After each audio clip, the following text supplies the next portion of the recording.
Welcome to the Elite Mind Athlete Mental Performance Podcast, hosted by Coach Jay Mercado, founder of Elite Mind Athlete. We're on a mission to transform your high school athlete into an unstoppable titan, far beyond the confines of the game, preparing them to dominate in any arena. Get ready to dive deep into the minds of elite coaches, former college athletes, and leading experts as we uncover the secrets to mental toughness, resilience, and peak performance. Today's podcast is sponsored by Elite Mind Athlete, the ultimate online mental performance program for high school athletes. Now let's get into the arena with Coach Jay.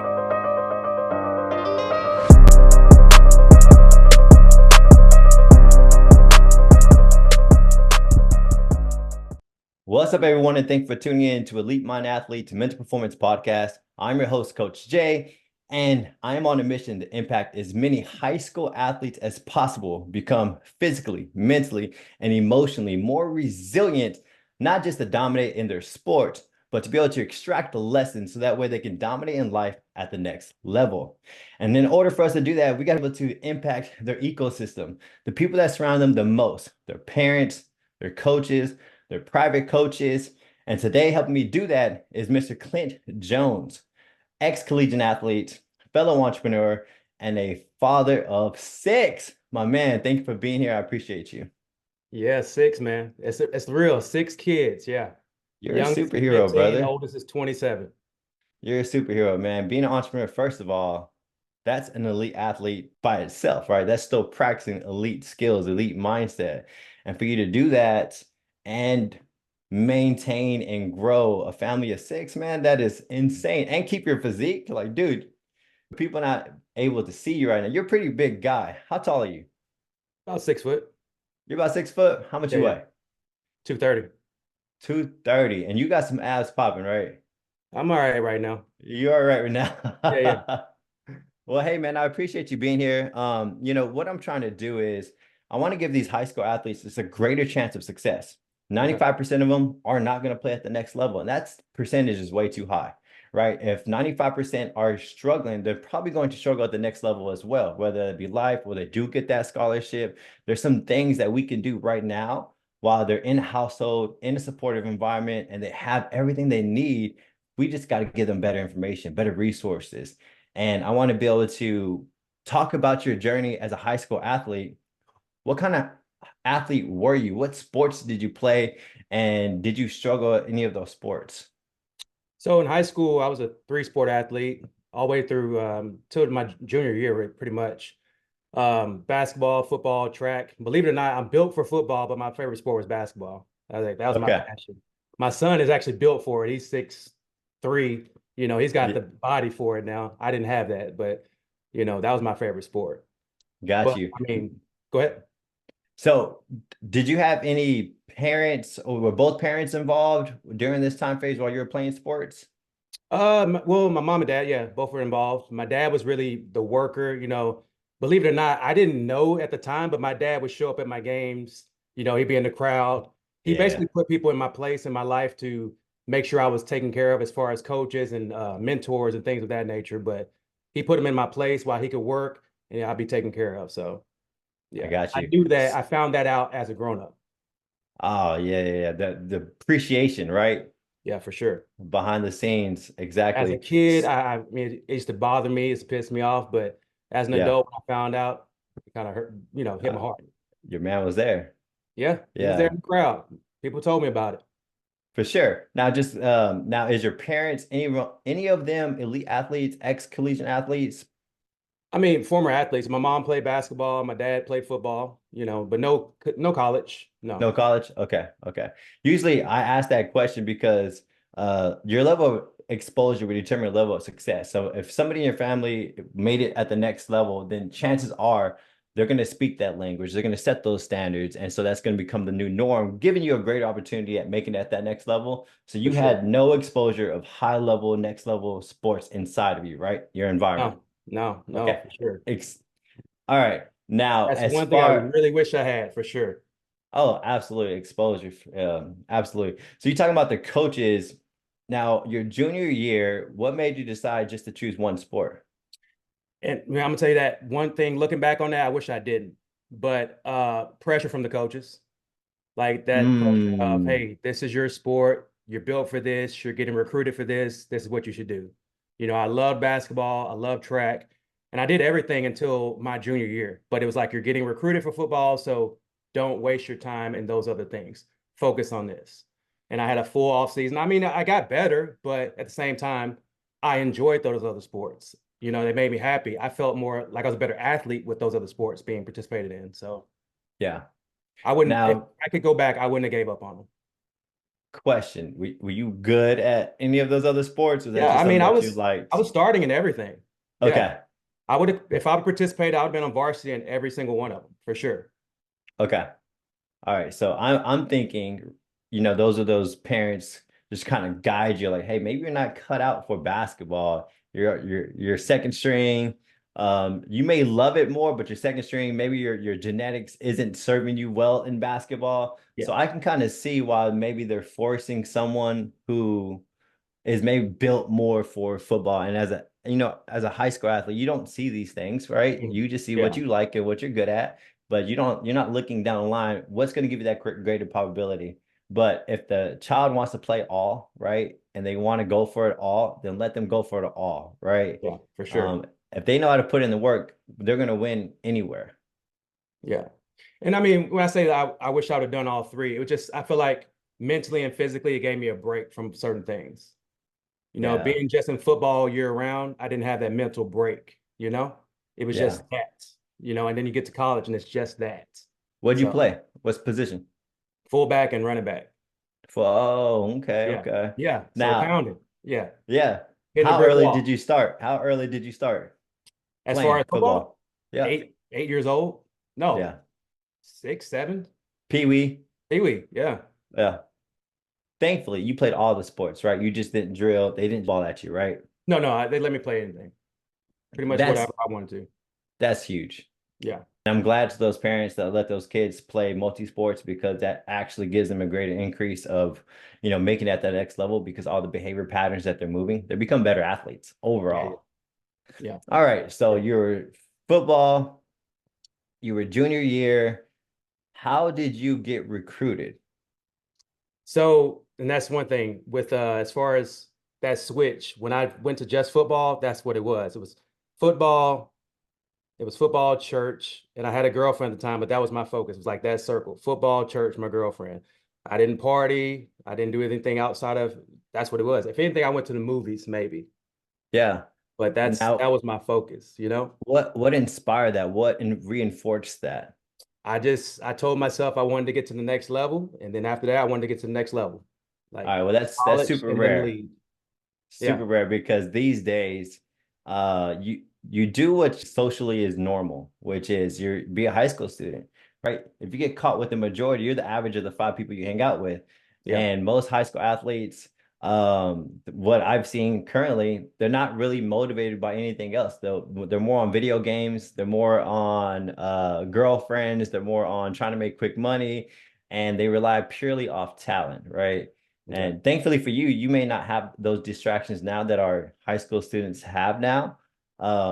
But that's super awesome that you made that commitment to yourself. So you didn't read any books or anything like that, or do nutrition, or what was your work ethic in Or high and I'm school? taking a little more credit than I deserve. I did have an older brother who was in sports too. My older brother played varsity. He was above me, so there were some people I was chasing, right? So Okay. he went to the same high school. He varsity before me, so it was like I want to be better than him. So there Mm. was that. That was a little motivating factor there.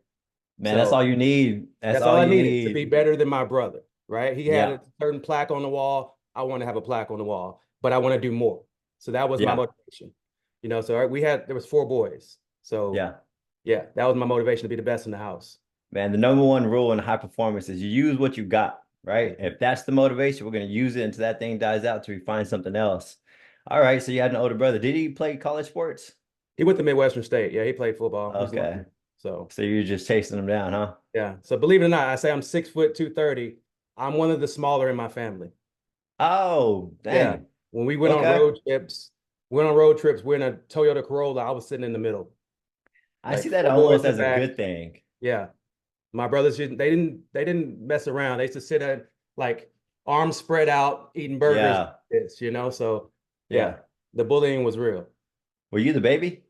No, middle. And if we can get those middle children to leverage that, or the children who are small to leverage that darker emotion of I need to be better than you, man, let's use those darker emotions. So I'm glad you were able to learn how to leverage that emotion and get yourself to the next level. So how many scholarships did you receive? So, I mean, that's the thing too. My junior year, I had a lot of opportunities. And this is why I say my focus was football, but I wish I would have had someone, you talked about it before, who did it before me. Because I didn't prep for the SATs. I didn't press for the ACTs. That's where I lost some opportunities. I had some different Academics. schools. Matter of fact, I had Vanderbilt. They were ready, but I didn't have the SAT score. Yeah, student So athlete. yeah, I had the GPA. I had the tape. Everything was good, but I couldn't get the SAT right. If I would Man. have had that done my junior year, my sophomore year, I could have gone a lot of different places, but I just couldn't get it. So where'd you So, end up at? New Mexico State. New Mexico State? Yeah. All right. So And you make it there. I actually had to go and call them to get them to recruit me after that. So I So you lost got the to put some scholarship, effort. went and called them. Yeah. Yeah.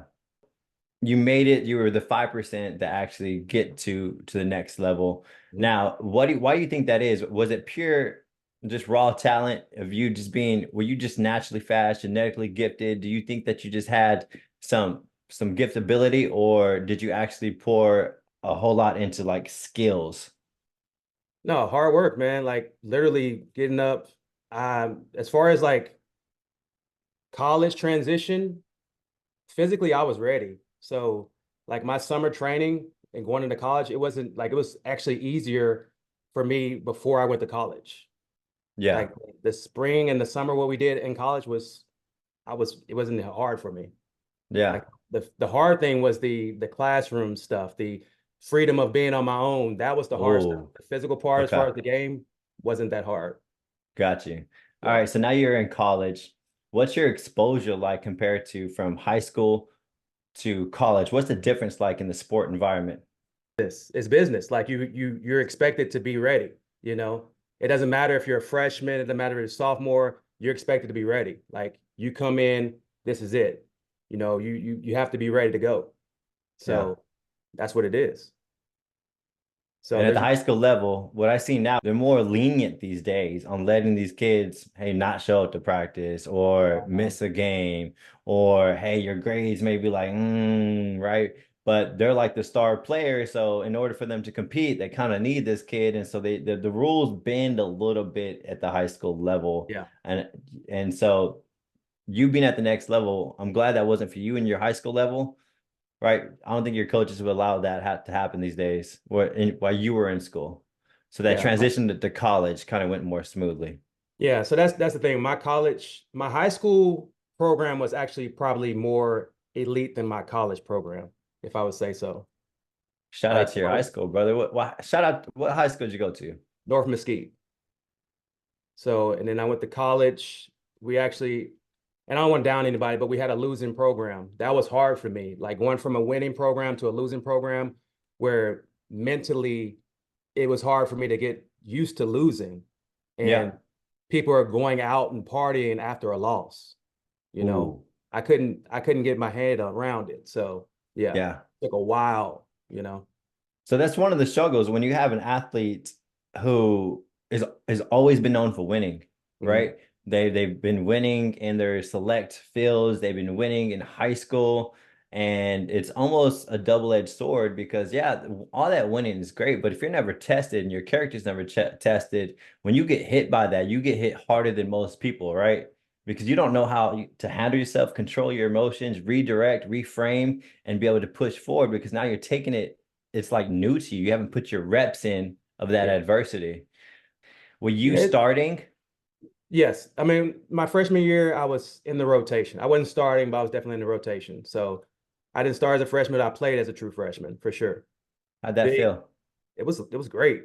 So yeah, the nerves were there, but the lights weren't that bright, you know. So I liked it a lot. Yeah. My first game was against, what was it, Cal, actually, yeah. Uh-huh. And then we played Arkansas. So yeah, it was huge. I loved it. But I mean, When in you, high school, I played it against Mesquite High School. We played in front of 10,000 people. So yeah, always big crowds, you know. man, that's surprising to say that you loved it. Most people transition into college and they've always started on their life. They get there and they're not starting. They gotta, right. Most athletes aren't used to that fight and that grind of like, why is coach sitting me out? Right. They'll have that victim mentality of, man, coach don't know me, coach don't know what I've been through. They'll have that rolling in the back of their head, and that self-doubt starts to creep in. And that's where you see kids start transferring schools or moving Yeah, no, schools. no, that wasn't it for me. Like my dad, no, he wouldn't let me do that. Like he didn't want me to. It's like you're there, like work hard for it. You know, that's Yeah. one thing he always taught me. Like you're not gonna quit, especially not during the season. Like you're gonna work. You know, put your head down Yeah. and grind, go to work. So yeah. So that was your first year. How did the college pan out for you in football? Did you see success? Did you continue to Uh, start? Did you kick ass? What happened? Being honest, man, no, I never played for a winning program, and that's one thing. If I was circle back as far as I would prioritize if I was telling parents or whatever and kids, try to prioritize getting to a winning program. You know, it's huge. I think that winning mentality and being around other winners is huge for your success and your mental clarity. It's huge. Being around Man, other mentally strong, mentally and physically people, it's huge. dude, that's just part of success. Like it goes Yeah, back to that saying, you're the sum of the people you hang out with, the five people you hang out with. If you're around losing, they're going to speak losing, they're going to talk losing, they're going to move like losers, right? If you're around people who have high standards, it forces you to level up, right? There's a reason why Nick Saban has the highest standards. And somebody says, why are you so hard on them? He's like, I'm not hard on them. These are just my standards that if you want to be here, this is it, right? yeah, You got to abide by these standards. And what that'll do to you is it'll push you and motivate you and push you to another level, that you're going to become a winner just by that exposure, that environment.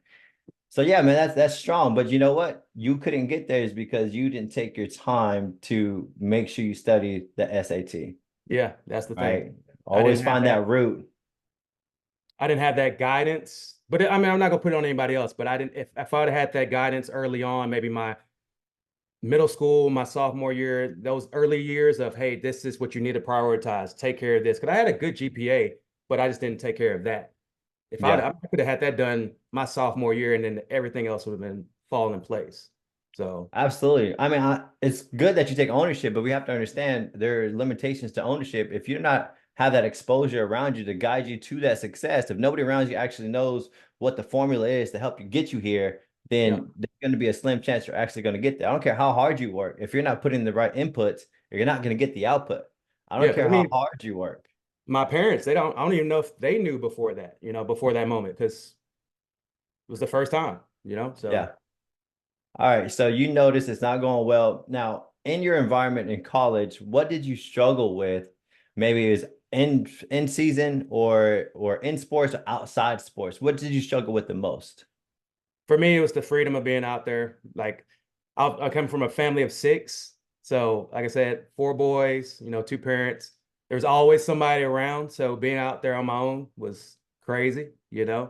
So Yeah. yeah. Did you become did you get into more girls? Did you become unstructured? Did you not show up to class? Did your grades go down? Or how were you able to handle yourself transitioning out of the house into being on your own? Grades were fine. Yeah, more of the girls for sure. So as far as the kids, that's when that started. My first child was, when I was 20. So Yeah. yeah, early on. So after my sophomore year, it was a kid every year of my college experience. So What? yeah, All right, so talking about focus, you were definitely not that focused. You were not focused on the other not things. completely. Which, parents, we would love to say that we did everything to help our kids become focused and structured, but this is why we have to build that type of environment in the household now while they're in high school. Which this is why we start this podcast, is I Yeah, want to be sure, like, hey, if you talk the language of this is how our family, these are our core values, this is our focus, and this is what breeds success, then when your child leaves the next level and you gave him an onboarding system to carry on those traits of, hey, this is how I do things. This is how I identify myself. I'm an elite athlete. Elite athletes do this, right? If you have that while you're in high school brewing inside of you, when they leave your nest, that is also going to continue to brew inside of them. And they have that guidance, they have that focus, and they're going to be able to be those Tom Brady's where they can sacrifice going out with friends because that's not important, right? They can sacrifice going and drinking because that's not important, right? And the only way you get those guys is you got to brew that in them, right? You got to be sure that's in their core values, because if you're inconsistent at home, they're going to be inconsistent when they go off into the real world. Yeah. If you were to go back, yeah, I think you've already discussed it. If you were to go back in high school, what would you have done different? high school for SAT. sure. Yeah. Prioritize SAT, ACT, get that done. Okay. Yep. If you were to go back in college, what would you have done different to help increase your chance of maybe going to the next level or transferring to a D1? I mean, it would be a different say. I don't ever want to say I would, no, because my kids, they're my kids. I'm not going to say I would change. Yeah, absolutely. Yeah. But because I'm in a similar situation. I had my child super young, actually way before you in high school. Yeah. And of course, I would never go back at anything. But if I was to go back and say, if I was trying to achieve a goal, I would tell myself, you need to get focused. Girls are not a priority. Yeah. Right. Everything else that's not part of this goal should not be coming into my ecosystem. That's how you win, is when the only thing that matters is this goal and my path, and everything else, it's not part of it. Okay, here, I got you. So this is what I would have done. I would have sacrificed. So my thing is, my head, I said D1, D1, D1, D1. I have to go to a Division I school. I would have sacrificed that mentality if I have to go to a Division I school, and I would have went to a winning program at a lower level. And I could eventually transferred up if I had to. That's what I would have done to sacrifice. I would have gone to a lower level, but a winning program, had my mind right, and continue to win. That's what I would have done. So finding a winning to get involved in a winning team. Yeah. Even if it was a junior college. That's important. That's important. Yeah. That's super important. That's definitely the one thing I know for sure I would have changed. Yeah. Man, because what you become when you're inside of winning and what that builds inside of you only increases your opportunity to go and win elsewhere. It's contagious. It's super contagious. You're right on there. You're on the button on that one. Talk about your work ethic in college as an athlete. Did you do anything extra or did you just do what was required? No, man. Like when I got there, it's funny. We got there before we actually had to be there for the fall, I guess, training, whatever. Yeah. We were running hills. We had people throwing up and all kinds of stuff, man. We were training. Like our actual fall program was easy, like we went above and beyond. So yeah, we were on it. I love training. That's the thing. I used to always think about the person on the other side of town, the person on the side of the country working hard, the person in my position. I was always trying to grind and do what I had to do. So yeah. Now, did you wake up earlier, like before practice and put in reps? Or it was even after practice. My thing was after practice. If we did sprints, I wanted to do more after. We always stayed and did more. If we did sprints, we would go and do hills after, or we do stuff on the weekends. There was always something. It could be, we get up early and we run sprints, or we do something. It wasn't necessarily before practice because I want to be able to be 100% during practice, but after I could have that grind, because I was always telling myself in the fourth quarter, I want to be strong. Yeah. Yeah. I want to be able to finish. That's what my coach in high school taught me. Finish. Always. Yeah. Finish stronger than you started. Absolutely. Yeah, because you want people to be tired. You want them to be tired and you want to be able to finish. When they're tired, that's when you want to be able to finish. That's the separation. Yeah. Now, talking about mental performance, how do you perceive mental performance and how much do you value it now? So to me, mental performance is controlling the controllables, right? You have the power. You know what it is. You can control what you can control.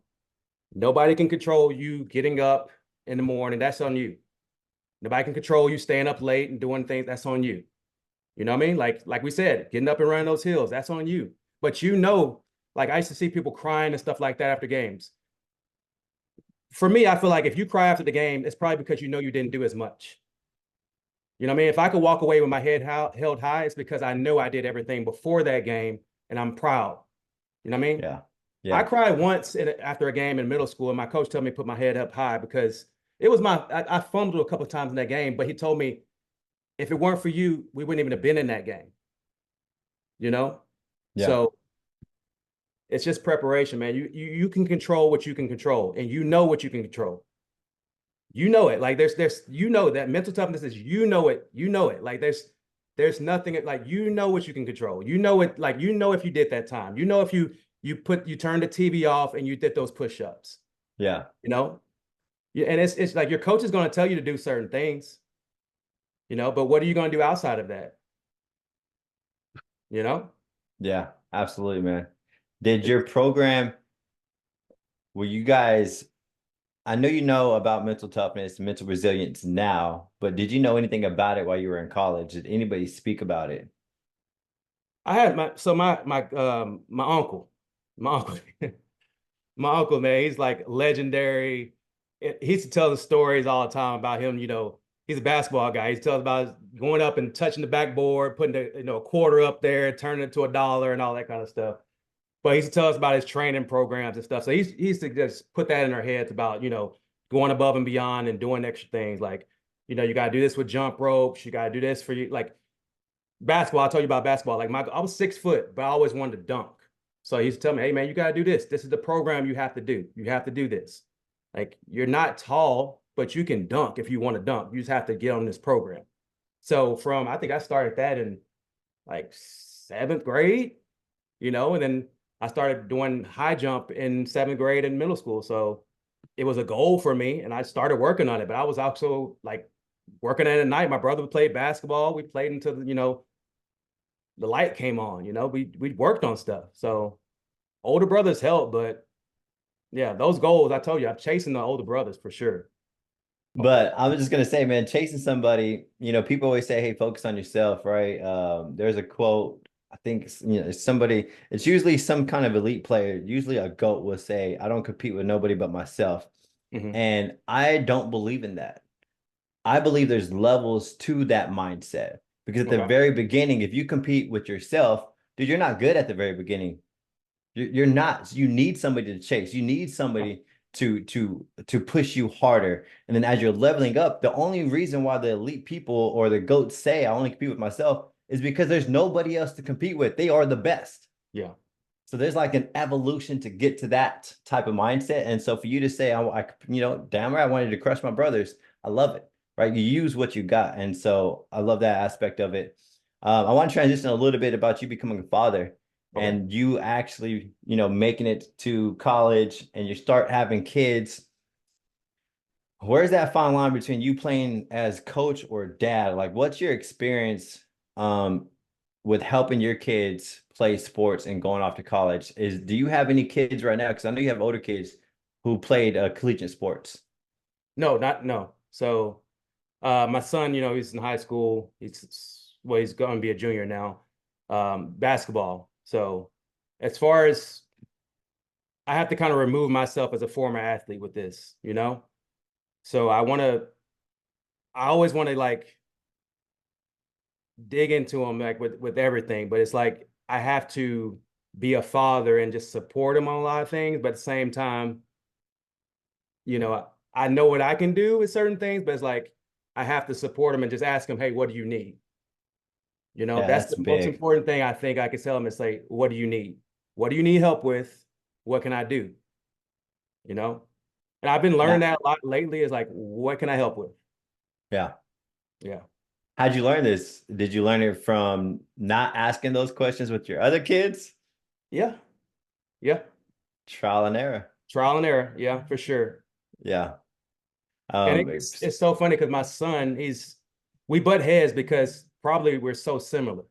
yeah. You know, he's just like me. And I tell him all the time, he's focused on basketball.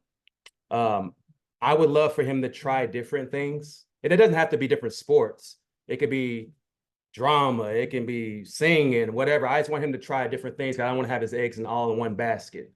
You Yeah. know, he's talented. He's got great grades and everything. I want him just to be You know, he could save that for college. He's gonna make it. I want him to do it, but like have fun, you know? That's what I was going to ask Long you. as What do you care about most? Why do you put him in an environment to play basketball? Is it for him to go to the NBA? What are you trying to get out of sports as a father? You know, honestly, I can't even remember if I don't remember if I put him in it. I remember I told myself I wasn't gonna put him in football until he asked me to play football. okay. I feel like he asked me to play football and then I put him in football because it was important for me not to force it on him because I played football and I know how passionate I am about it, but I Hmm. didn't want to force it on him. And basketball is one of those things where he really wanted to play basketball. So Yeah. definitely didn't force that on him.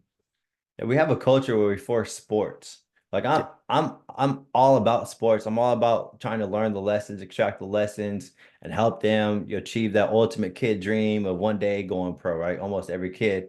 But what I've learned throughout the years from all the reading and studying and just trial and error myself is that winning doesn't require sports. Yeah. Any arena, and I tell my kids all the time, I don't care if you play sports. Like I don't care if you play sports because it doesn't matter what you do. Winning, the lessons are everywhere. If you want to be a dancer, the lessons and the principles are the same. If you want to be a writer, a poet, if you want like everything, the winnings and the lessons are the same, right? You have to be able to do the extra work when it's not required. You got to be able to zone in and be able to pour everything you absolutely have and be able to delete everything else that does not help you on this mission. And I just wanted to be able to express that to parents. Because the scariest thing for me grow as a father was that my kid doesn't play sports, they wouldn't be successful, right? They Yeah. spend all this time, and that's just not the case. So whether it be sports or not, I don't really care. High performance is high performance in anything in life. You want to become A fit, small percentage of people that make it. such super small. Yeah. Right. And what I like to tell parents, some of the athletes I get, they're struggling in sports. Right. And some of them are just learning to build some confidence. They want to have more structure, more discipline. And a lot of them just aren't really motivated in their sport. Like we talk about the sports, they're like, And so what I like to talk to the parents about, listen, what we're going to be learning here is life lessons to be able to execute at a high level at anything. Just like you and your body, to be able to become fit, it's the exact same thing. To become an entrepreneur, it's the exact same thing. To become in that career, like it doesn't matter. So the whole point and the whole goal is to execute these daily disciplines day in and day out, stay focused. You watching your son, who's has a great chance of making the next level in basketball. Mhm. What do you think the struggles are right now where he's at? I think the biggest struggles is I don't know if you agree with this or not. Yeah. Um, I see the kids, they don't have the time to develop because they're doing one thing year round. Like they're in one sport and they're playing it all year long. So I had off season, I practiced. I was able to develop and get strong and lift weights. But if you're, say, for instance, if you're playing basketball and you're playing basketball all year long, when do you have time to train and actually get better? You know, and to I'm develop, like how does your how does your vertical get better if you're just running and jumping all the time? You're not really training on anything. How does your skills get better if you're just doing the same sport all the time, playing the games? Like you're literally probably going to be playing basketball the same way that you played in eighth grade and 10th grade, or 10th grade the same way you played in eighth grade.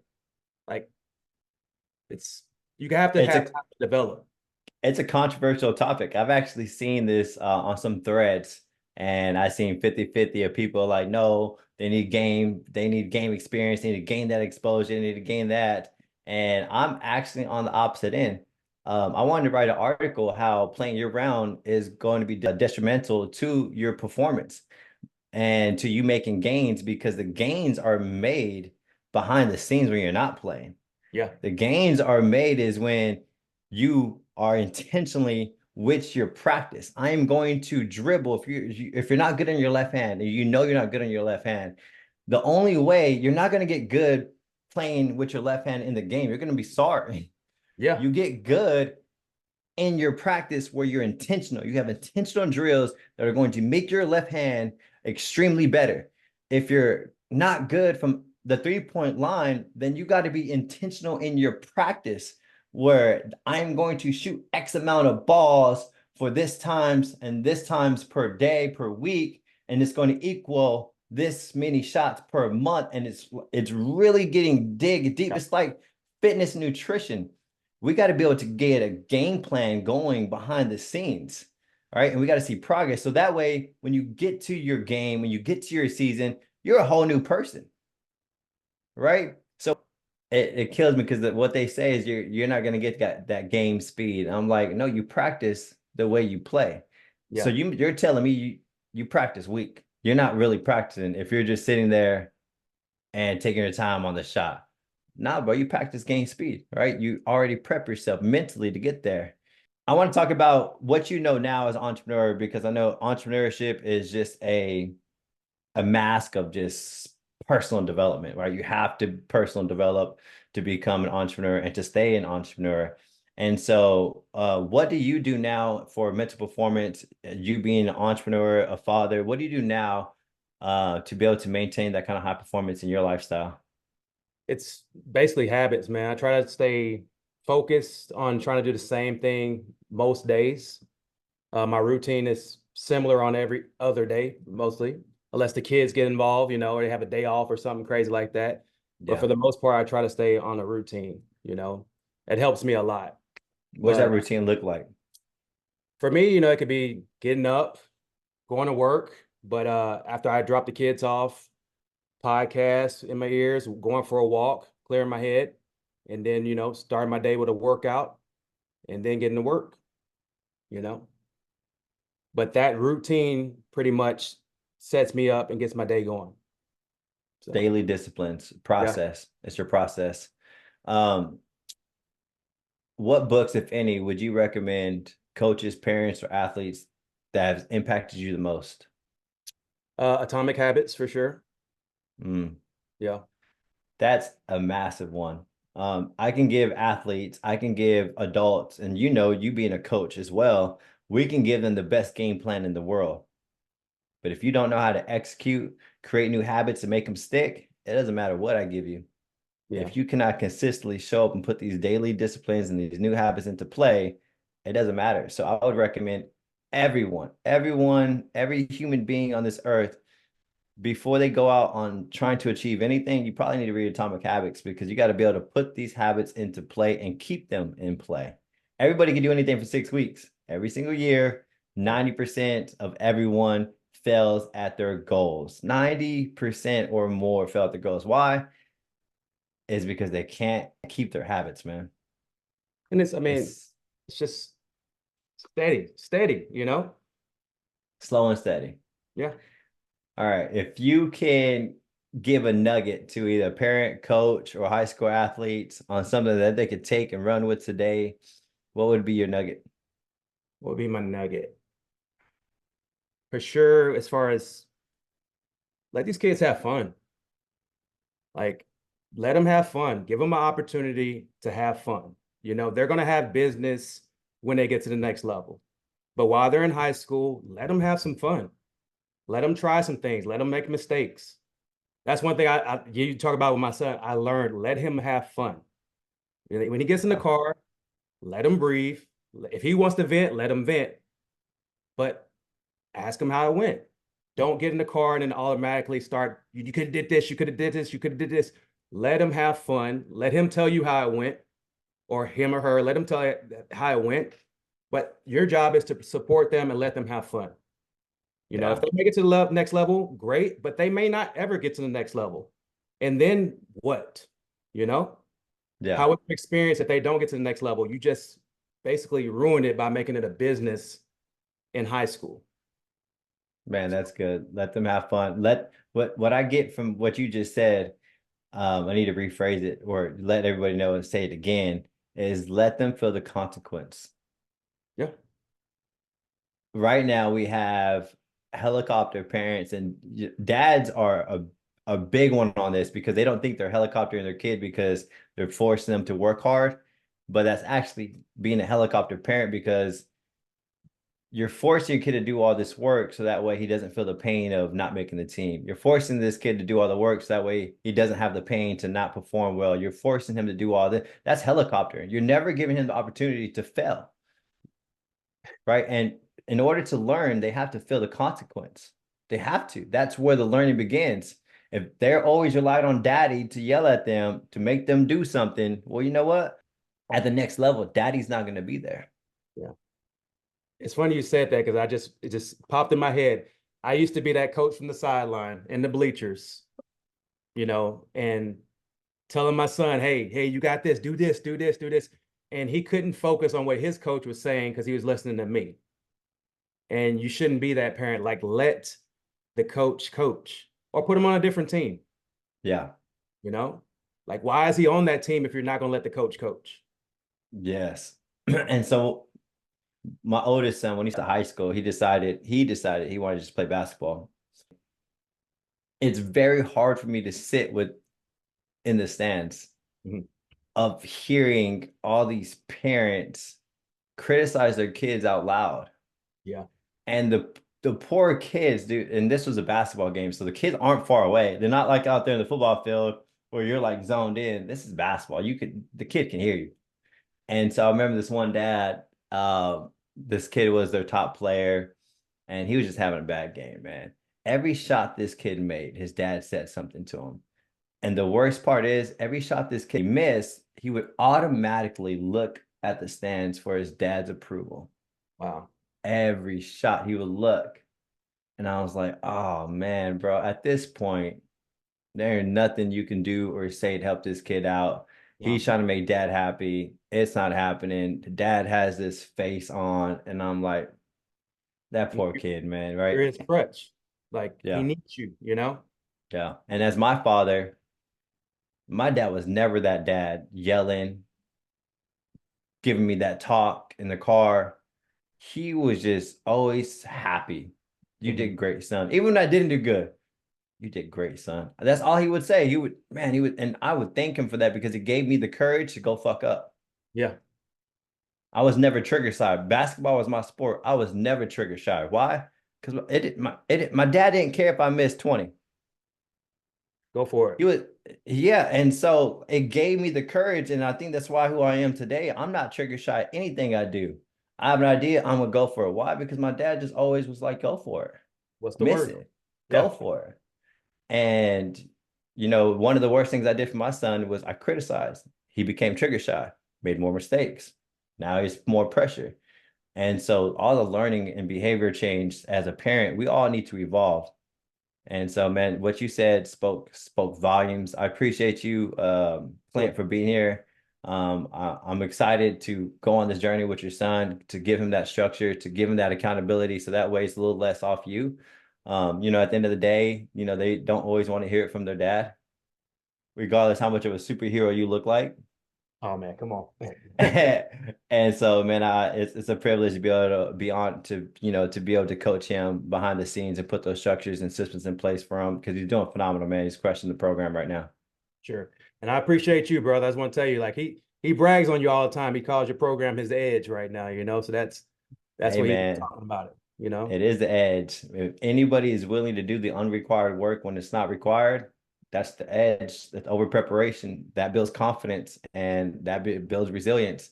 And so I appreciate it, man. Thanks for allowing me to do it. And yo, this is it. End of the podcast, brother. Y'all have an amazing day. Hope y'all took something. Be sure to share. Make sure this goes out to the whole ecosystem of a high school athlete. Share it to the parents, the coaches, the private coaches. Let's all be on the same page.